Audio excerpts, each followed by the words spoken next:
안녕하세요 구독자 여러분. 자, 오늘 여러분들과 함께 볼 좀 포스코 인터내셔널인데요. 최근에 급락 후 조금의 반등이 나오긴 했죠. 오늘 한번 분석을 해보도록 할 텐데요. 자, 포스코 인터내셔널 도대체 어떻게 돈을 버는 회사일까요, 여러분들? 과거의 상사면 단순한 무역 중개업을 하던 상사회사를 떠올리시다면 완전히 오산이죠. 이 회사는 이제 단순 중개를 넘어서 가스전 탐사부터 발전까지 아우르는 독보적인 독점 에너지를 팔고 친환경 핵심 소재 공급망을 직접 구축해 돈을 버는 글로벌 사업 회사예요. 자, 매출 구조는 크게 두 가지 핵심 축으로 완전히 개편되었어요. 첫 번째는 천연가스예요. 천연가스, 업스트림부터 가스전 개발, midstream 터미널, 그리고 다운스트림까지 수직 계열을 이루는 종합 에너지 사업이에요. 두 번째는 구동 모터코, 그렇죠, 2차 전지 사업이에요. 그리고 뭐예요? 식량 사업까지, 인도네시아에서 팜유 사업까지 하고 있어요. AI 로봇이 안정적으로 구동되기 위한 거대한 친환경 에너지를 공급망 최전선에 책임지는 초대형 캐시카우 기업이라고 이해하시면 쉽습니다. 자, 그렇다면 최근 시장이 급등을 했었죠. 예, 거의 10만원까지 갔다가 내려왔는데, 올라갔던 이슈 이런 부터 한번 봅시다. 먼저 올라갔던 이슈 뭐야? 어닝 서프라이즈죠. 예, 어닝 서프라이즈를 달성했어요. 그리고 인도네시아 팜농장을 활용한 K농업 벤처 진출 소식이었어. 포스코 인터내셔널은 1분기 매출액이 8조 4천억 원을 기록하며 시장 전망치를 대폭 웃돌았고요. 특히 호주의 세넥스 가스전 증산 효과와 미얀마 가스전의 안정적인 판매가 호실적을 이끌었습니다. 또한 보유 중인 인도네시아 대규모 팜농장을 국내 푸드테크 및 농업 벤처의 글로벌 진출 기지로 쓰겠다는 에이지테크 전략이 발표되며 미래 성장 동력까지 추가했어요, 여러분들. 자, 여기서 긍정적인 해석을 보면 지정학적 리스크와 전세계 원자재 가격 변동성이 심한 가운데 원자재 가격 상승이 그대로 마진율이 간 거예요. 그럼 에너지 고수익이 지속된 거예요. 하지만 우리가 잊지 말아야 할 리스크 이슈도 분명히 존재하지요. 자, 글로벌 경기 둔화 우려로 인해 발전 사업 부분의 이용률 감소 추세가 이어지고 있다는 점과 가스전 및 광산 지분 인수 등에 따른 순대출금 증가로 재무적 자본 지출 부담이 당분간은 유지된다는 점이에요, 여러분들. 따라서 이 종목 하루 이틀 만에 승부를 보는 단기 테마성 재료가 아니라 전 세계 인프라를 장악해 나가는 중장기 실적형 가치 변화로 여러분들이 집중해서 봐야 되는 게 맞고요. 자, 차트적으로 분석을 하기 전에 여러분들 요즘 어때요? 시장은 삼성전자, SK 하이닉스가 주도를 하고 있다 그래도 과언이 아니에요. 그런데 대부분의 사람들은 다음을 생각하고 있습니다. 다음, 그렇죠? 생각을 해야 돼요. 그렇죠? 얘가 끝까지 올라가진 않잖아요. 반도체 다음 로봇입니다. 자, 그런데 여러분들, 자, 최근에 삼성전자의 파업 이슈, 또한 잦은 현대차의 파업 이슈. 뭘까요? 이제는 로봇 자동으로 갈 수밖에 없어요. AI 로봇의 심장주를 사야 돼요. 이제는 로봇이 얼마나 오래 움직이느냐, 이게 관건입니다. 뭘까요?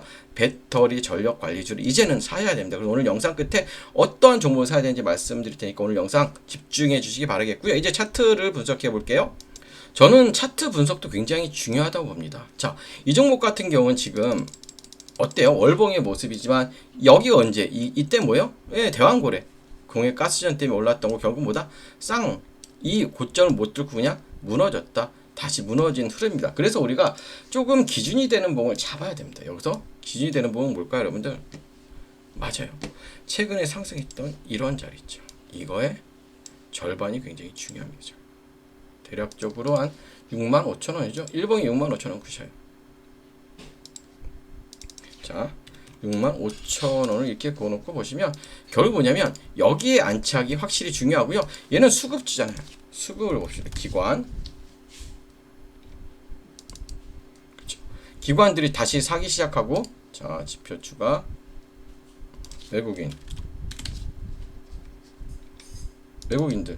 자, 외국인들은 털고 있네요. 그쵸? 지표추가 개인 봅시다. 개인을 보니 개인들은 괜찮죠. 결국 뭐냐면 얘는 개인들은 팔고 있기 때문에 제가 볼 때는 아직 수급 자체는 괜찮아요. 결국 뭐냐면 얘네 두 개가 다 지금 기관은 올라가고 있고 외국인이 다시 매수세로 돌아서면서 65,000원 안착하면 이때가 제가 볼 때는 정확하게 우리가 매수해야 될 타이밍이라고 보고요.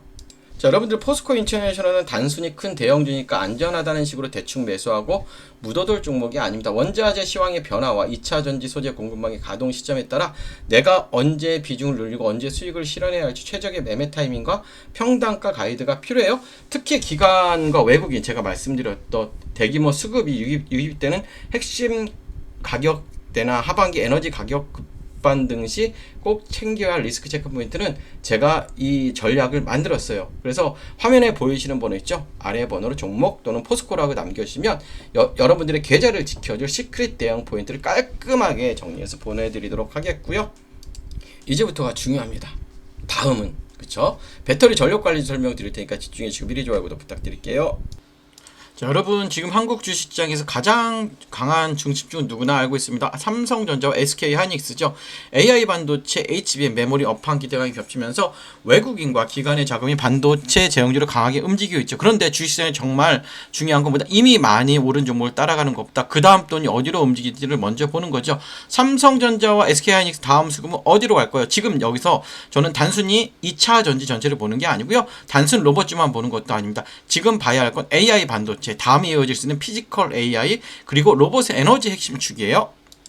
자, 쉽게 말하면 이렇습니다.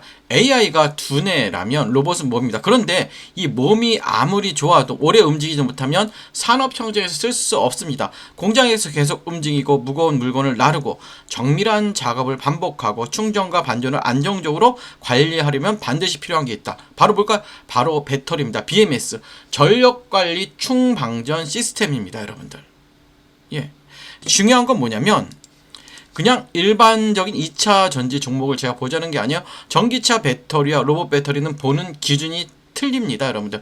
전기차는 긴 주행거리와 대용량이 중요하지만 하지만 산업용 로봇이나 협동로봇은 뭐예요? 여러분들? 순간 출력, 안정성, 충전 효율, 배터리 있으면 그리고 전력 제어가 훨씬 중요하죠. 고출력 배터리 백이 중요한 거예요.